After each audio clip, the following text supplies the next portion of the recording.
South River, New Jersey. It's an extremely tight-knit community. Population, just north of 16,000. It's a small town known for the big names that it has produced on the football field. Knowing the history here, being an athlete is something extremely special, and you willingly shoulder the responsibility of keeping its winning traditions alive. It's embedded in you at an early age. Growing up, I knew Theismann and Pearson, and it didn't make me want to be a professional football player. It made me want to be a Ram football player. That's Matt DeSantis, president of the South River Little League, and the uncle of Michael DeSantis III, the 12-year-old pitcher who made headlines recently, not on the gridiron, but on the diamond. I didn't realize even what was going on at the time, when you're kind of concentrating on positioning other players. That is Michael DeSantis Jr. He is the manager and father of Michael DeSantis III's team, the Shamrocks. He had a front row seat for his son's stunning performance. I knew he was throwing pretty good, so after the fourth inning, I was like to the other coach, let's maybe get him out of the game, give another kid a chance to get some experience.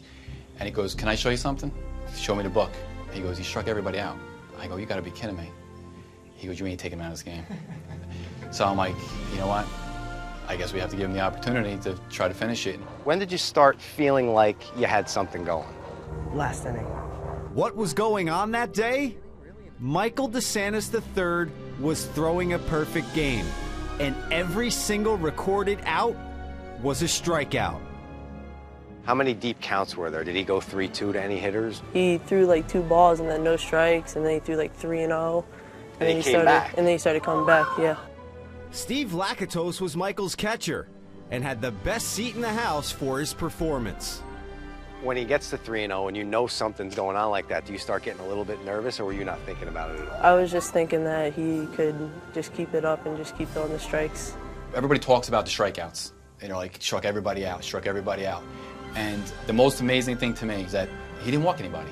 For a 12-year-old, any Little League pitcher, even a high school pitcher, not to walk a player, it to me is amazing. What's even more amazing is that Michael did it not once, but twice, in less than a month. Everything came together. The stars aligned. Well, all but one, Michael's mom. She missed the first game vacationing in France. She was home for the second one, but could not attend because of a back injury. Went home, and she walked into the kitchen, and I said, look, I have something to tell you. I said, please don't get mad. And she was like, what? What happened? I'm like, nothing bad. I said, but he did it again. When he came home, I was teared because he did it, but another part of me, I'm kind of happy because that anxiety watching the game, I could feel how I would have been feeling sitting there. Mom may have missed both, but as she mentioned, emotions are aplenty in these situations, and they would hit Dad like a ton of bricks after the second perfect game. Always proud of my kids, no matter what they do, but after the second perfect game, I was amazed, and that's when I really said to myself, like, I couldn't believe it. Baseball is a sport, traditionally, a father and son thing. Just knowing that he was in the dugout and he was able to witness what you did both times, how special is that for you that he was here? I mean, he's the reason why I'm able to be like a good baseball player and stuff. So like, he's always asked me if I want to go to the field and stuff. So he's kind of the person that I thank the most for it. We're at the field all the time. Dad, can we go throw? Dad, can we go hit? Anything. He'll be on the front lawn as a little kid, waiting for me to come home from work. I drive down the street. He has my glove, he has his glove, and he has a ball. He loves to play the game, and he watches the Yankees. Even now, he thinks he has a cutter. And where'd that come from? Mariano Rivera. Right, absolutely. Michael's a very hard worker. A lot of people don't know that behind the scenes, he's always at the field hitting or throwing. And I think what he's done is a tribute to his extra work. And it proves to a lot of kids that if you put the extra time in, you know, you can accomplish great things. You know, I tell Michael and all my players, there's a couple things you can control in sports, and that's your effort and that's your attitude. And if you give a good effort and you have a good attitude, good things will happen. I think he's fine. I think he'll be great. He's always pitches. I don't expect him to pitch another one. I don't think anybody does. But he's good, and if he doesn't have a good game, it's okay. When you walk out to the mound, do you still think about it when you come out here? No, not really. Not at all.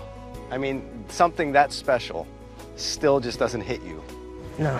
He's a very modest kid. He doesn't talk about himself. He doesn't brag. He's just very modest. Great job, Michael. thank you, and that's it. I know you don't think about it, and I know you don't like to talk about it, but now how do you feel about what you did? Yeah. That's it? Just the yeah? Yeah, it really hasn't hit me yet, but I know it will.